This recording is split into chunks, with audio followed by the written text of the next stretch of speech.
afternoon, friends. How are you? I am doing, welcome back to the channel. I am doing a very simple, quick project with you today, guys. I forgot to check before I started this video. I was going to check. I'm making this for pennies, but I wanted to check how much it would cost to go just to get one from the shops. So just bear with me a second. Let me have a look. So I want to go on to, I think the quickest thing to look at would be Amazon, wouldn't it? Here we are. Let me have a look. Oh, I know what I will do, because this is what we're making. Bear with.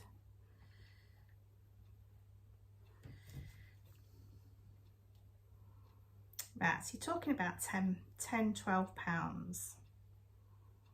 You can buy them for, oh, there's one there for £3.50, but it's not very nice. 23 pounds. Bloody hell. 20 quid. There's one there that's similar to what we'd make for £9 with £2 delivery. Okay. We're making pot holders today. Now, we're making it, this is the easiest project in the world and for pennies. I bought some fabric from Aldi when they did the fat quarters, and you get like a bundle of 6 different fabrics, about 18 inch by 20 inch. It's like a 1/4 metre basically. Lots of different ones. So I can make 2 pot holders, quilted pot holders, and out of one of that fabric, one of that fabric, and still have loads left over. We're doing the easy bit, so it's cost pennies, absolute pennies. Just got a bit of binding. Sorry guys, I've got binding on my mind today because we're not binding these. We're doing an easier method. I bind my pot holders. We're doing it different today.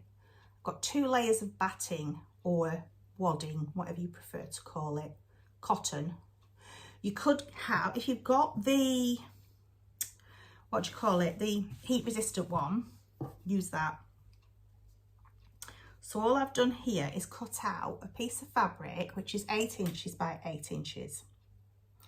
Laid it on 2 layers of batting, wadding, which is 8 inches by 8 inches. The backing is going to be 10 inches by 10 inches because that's what we're going to fold over the edges. So it looks like it's been binded. It looks like it's got binding on it, but it's the cheats method. Because I love binding, but not everybody does like binding. Some people are very nervous about binding. So that, guys, if I can just move the camera down so you can see. Don't think I can move it down far enough. I'll just do this for now and then I'll adjust the camera. That is how it's going to look. You put it in the centre like that, so you've got equal amounts around the perimeter. Then I got that fabric. I don't think I can pick it up on the camera. And I just got my ruler and I drew a lot of diagonal lines, and that, can you just see those lines? Corner to corner. And that is what we're going to sew to the backing. Honestly, this takes 10 minutes. It takes 10 minutes. What I am going to do is just grab my ruler again, because I want to make sure, oh, wrong side, it's 1 inch all the way around. Nope, that's too much. So if that's 1 inch there, and that's 1 inch there, I'm just going to pin this so it stays in place, remembering to move my pins if they get in my way. Oh, my husband's not back already, is he? He's meant to be at work today. And the boss rang him up and said, problems with the computer systems. There's been about 16 routes cut today. And unfortunately, the route that you were meant to be on is one of the routes that's been, we can't do because the computer systems have gone funky. So he said to him, like, I'm really sorry, but I've had to let so many drivers down today and tell them they can't come into work. So he's got today off, which is fine, but if he doesn't work, he doesn't get paid, because he's classed as self-employed, which is, the boss is furious because he's letting people down, and it's wages that are affected, isn't it? So this isn't the same boss that treated him badly last week, by the way, over the accident. That was a different manager, and standing in for the manager, the good manager, who was off sick at the time. I think he had COVID or something. And this other manager was the one that treated my husband badly. Yeah, so not the same manager. Not the same manager. So this other manager, who's had to ring the husband up this morning and say, I'm really sorry. He's a decent bloke. He's a good bloke. Anyway, that was yesterday's news, wasn't it, friends? So I'm going to try and sort this camera out. I don't know how. And I'll come back to you to show you how to sew this together. Right, guys, so all I'm going to do is just sew a load of straight lines where I've made my mark. And I forgot to mention, this pen I've used is a friction pen. It is heat. Once I've ironed it, those lines will disappear. So you can either get heat erasable or water erasable pens for sewing. The friction pen I use is heat erasable, and I can just buy it at my local supermarket in the stationery aisle. So that's why I use that one. If you live in a really, really cold climate, you might get a ghosting where a faint line reappears again just while it's cold. But most of the time, I've never had that happen. Even when it's been like snowy and icy here on the ground, I've never had that happen. So all I'm sewing from the corner of the backing as well, so it's all sewn, and that way when you turn it over the fabric like that, when you fold it over, the stitching will show the pattern. It'll be really pretty.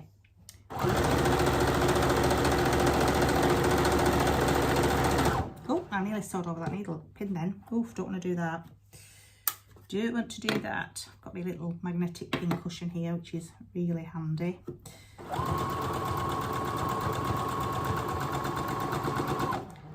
Now what I would say is, if your stitching's not perfect, it does not matter. I have sewn loads of these, and I can tell you now, not one of them is perfect, and they still look really, really pretty. So please do not be put off if you're not used to sewing. If you're new to sewing, if this is like your first project, or if you're just like me and you're not a perfectionist, it does not matter. So I'm going to carry on with this sewing now, so you're not getting too bored watching the same thing over and over again. See, I've gone right off there,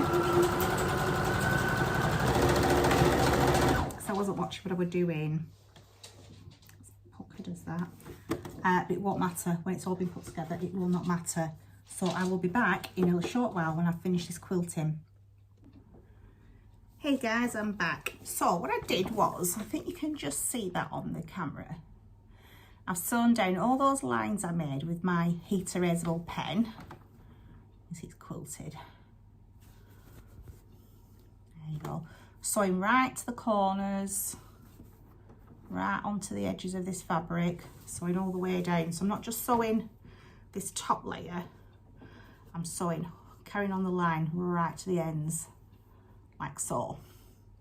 So all we're going to do now, just pop my machine back so I can show you, is these edges now are folded over and pressed, so that is going to get sewn down. So that is like your binding, without actually having to do your binding separately, which can be, if you're a beginner, this is just like an easier method for you. There's nothing wrong with binding. I love binding. I also like hand binding, where I'm just hand sewing it on. But where I'll sew the back and then I'll do the hand sewing at the front. But you know, There's nothing wrong with this method, and it's lovely that this front matches because it's all in one piece. It just makes it a lot easier and a lot quicker to put together. So once we've sewn this side down, we then go to the opposite side. We don't do the sides here, we go straight to the opposite side. Fold that down once and press it, and then fold it over the fabric like so. Now you can use pins to hold this down or use clips, whatever you've got. Most people have pins. Either work, it doesn't matter. Now then, I'm going to sew these two right to the ends here, and then I'm going to sew those two. So I'll be back in a moment. So I've sewn these two edges down, going right to the very ends, as you can see by the thread. Okay, so now we're going to do the opposite ends, tucking in those sides. I will tidy up and trim up all the threads when I've finished, but what we're doing is we're tucking that end in. I'm not doing a mitre because this is a beginner friendly project, and I think when you're doing stuff like this, it's really nice to learn the basic skills first and then develop other skills afterwards as you grow. So you're not taking too much on if you've never sewn before, or you've not sewn much before. And because it's just a pot holder for your kitchen, it's only going to go in the drawer or hung on a hook. I'm not too worried about it being perfect. I'm just wanting it to be functional. Obviously, I'd put more time into this. If I was making it as a gift for somebody, I'd probably do a matching oven glove or something to go with it, which should be, you know, would be really nice. I've made oven gloves before and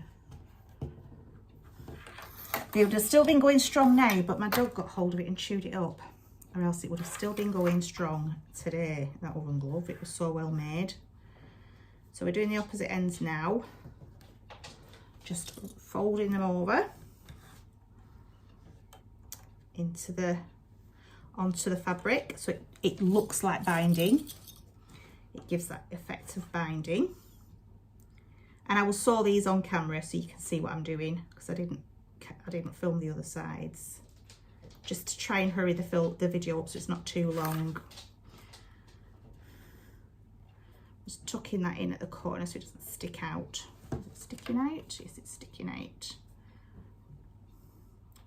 If I could just fold that in a little bit. You just play around with it till you're happy with it, how neat it is. Make that up there a bit.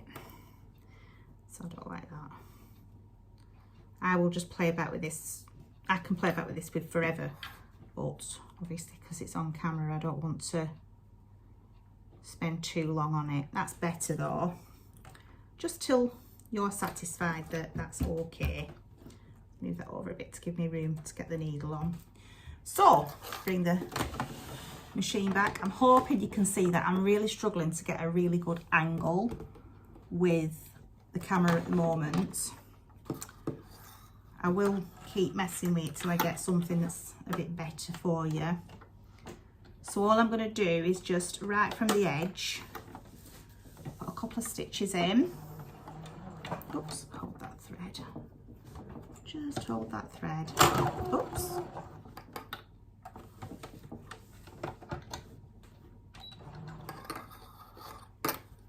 My thread split.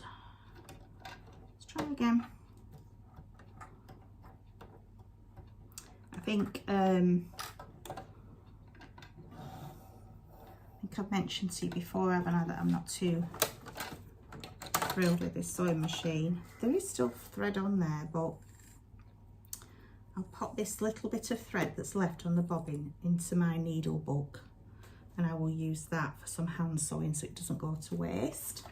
So what I'm going to do, my bobbins run out, so I'm just going to very quickly, while we're on camera, thread my bobbin up because I don't have enough. I usually have a few threaded up in one go of white and black, so I can just very quickly swap it over. But I have used up all my white now, so we will just, I don't thread it through the holes and do all that stuff that you're meant to do. Just very quickly put some cotton on this. I hope you can see that.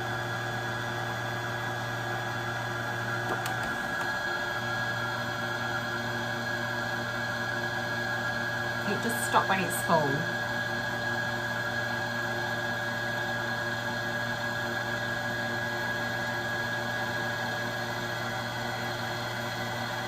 There's no point me only half filling it because I use white so much, and that's all be full. There you go. It stops when it's full. Just forgot to bring my scissors down because I'm actually filming. I filmed the first part of this yesterday, and I'm filming this second part the day after because halfway through making this, my hubby came home, which isn't a problem. I can film when my hubby's home, but the dogs were making such a racket and there was just so much noise in the house when my hubby came home from the dogs being silly and that I decided to put everything away and film the rest of this today. Now, I've not been able to go to church because I've pulled my back out, so I am just going to finish this off now while the house is quiet, so that I can get this video uploaded for you guys. Right, so I did start filming on Saturday like I said I would. And I don't normally like to film too much on a Sunday because of it being the Sabbath. But I do want to get this done. So, I'm hoping that it'll be fine now. So I'm just going to move the camera down again. See if you can actually see that. I'm sewing at a really awkward angle here to try and get you to be able to see what I'm doing. I'm hoping you can see that, guys. There we go. I'll just hold that thread down. I'm just going to go back a few stitches to secure that. Oh, it doesn't like that really thick. It's going through like 1, 2, 3, 4, 5 layers of fabric here with it being folded over twice, and then you've got your batting in between.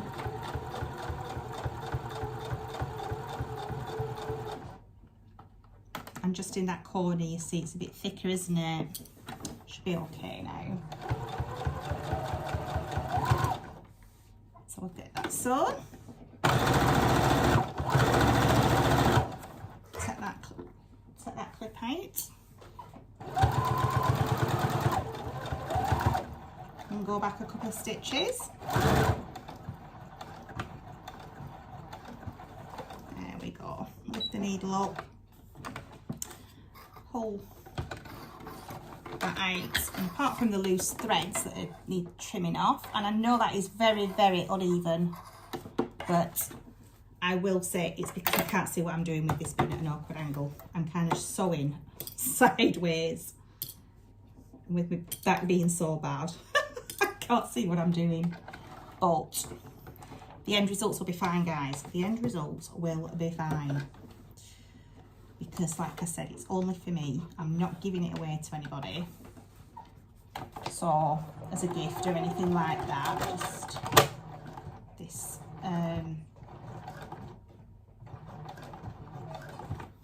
Come on.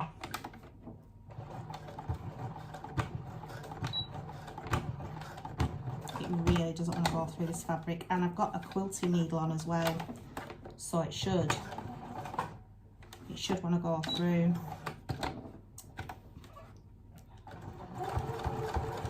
I can say with all honesty that these machines are rubbish. I mean, I could be using a walking foot now, which would be better for the fabric. fabric, but you'd still have the issues with the needle not going through, even though it's a quilting needle. Just tuck that in a little bit, this edge. So yeah, it is not my neatest pot holder that I've ever made. I am sewing at a funny angle. Just move you over. Sorry about the noise of the sewing at a strange angle, or kind of sewing like that, if you will. So I couldn't see what I was doing. But hey ho, after I've cut the threads off, that is a cute little pot holder. Just grab cute little pot holder. You could make matching oven gloves. Normally on these pot, this is a bit thin because I've just used 2 layers of wadding, of batting. Normally I would put my heat resistant batting in between, which I will be doing with my next pot holders. These are all right if you're just lifting a pan lid off. These thinner ones are absolutely fine for that, but I personally wouldn't get something out of the oven with this because it's too thin. Like I said, I'm going to use my usual heat resistant batting in between the other ones, and it does make it that little bit thicker, so it's not as, you know, these are nicer because they're softer and they're easier to work with. However, I feel a bit safer using the thermal, not the thermal, heat resistant. Sorry, I'm on my painkillers today. I'm really not with it. Oh dear. So guys, that is the pot holder, and from start to finish, cutting the fabric out takes longer than actually making this. It really does. It took me longer to cut the fabric out than it did to just throw it together. It takes 10 minutes, literally, and scraps of fabric as well. If you've only tiny scraps of fabric, then, you know, we can do a scrappy project with this, where I'm doing just lots of different scraps on the top, and then all you need is 10-inch square of whatever fabric you've got. I would say only use 100% cotton. Polyesters, anything like that, they will melt with the heat because obviously what it's being used for. So I'd never use anything but 100% cotton or 100% linen. Never use anything that's not a 100% natural fibre. Always cotton and linen. So I always use 100% cotton for these projects. Oven gloves, pot holders, pads just for resting pans on, you know, like the heat pads when you want to put a pan down on a surface. To protect the surface, always use absolutely 100% cotton. So yeah, that's it guys for this next project. I haven't started cutting out the fabric for my quilt yet, just because my back is so bad at the moment. I can't stand over the table for long enough to be using my rotary cutter and my ruler to cut everything out. And I don't want to cut with scissors because I'm really rubbish at cutting out fabric with scissors. It ends up very choppy and bitty. So I need to use my rotary cutter and my ruler, and I need to like stand over it. I didn't want to have the expense of buying the jelly rolls that are pre-cut, because they do get quite expensive, the jelly rolls. So I'm using just bits and bats of fabric really and cutting it out myself for the quilt that I'm going to be starting soon. So yeah, if you've never sewn before, if you've never used your sewing machine, Auntie Edna's left you a sewing machine and you don't know what to do with it, just start with these. 8-inch front fabric, 8-inch batting in between, 10-inch backing, fold it over once, press it, fold it over the fabric and sew it. That's all you're doing. That is it. I mean, we've quilted lines in this, but you don't have to. You can just go for one corner and one corner like that. So you're just doing one cross in the middle. You don't even have to do all those lines like I've done. I've only done that because I like the diagonal lines. But you could just do straight lines down, straight lines across, or like I said, just do from corner to corner and corner to corner. That would be even quicker, wouldn't it? Because you're not quilting it like I have. And they look really pretty too. Just with the cross in the middle. I would say you do need to sew it because, sorry, I think there's somebody outside. You do need to sew it because of the batting when you're washing it to keep it in place. But apart from that, minimal sewing. And then that's it. That's all there is to it, my friends. So I hope you're well. I'll come back to you in a few days with another project because I do have a lot I need to get done before the end of the year. And I don't mean to get done for Christmas. I'm not that sort of person to have to get everything done for Christmas. But I do want to get stuff done done and out of the way for the new year, so I can start new things. Dog's whining. So yeah, that's it, friends. I hope you're well, and I hope to see you in a few days' time. But for now, I'll say goodbye. God bless. Take care, and I'll see you again soon. Bye for now.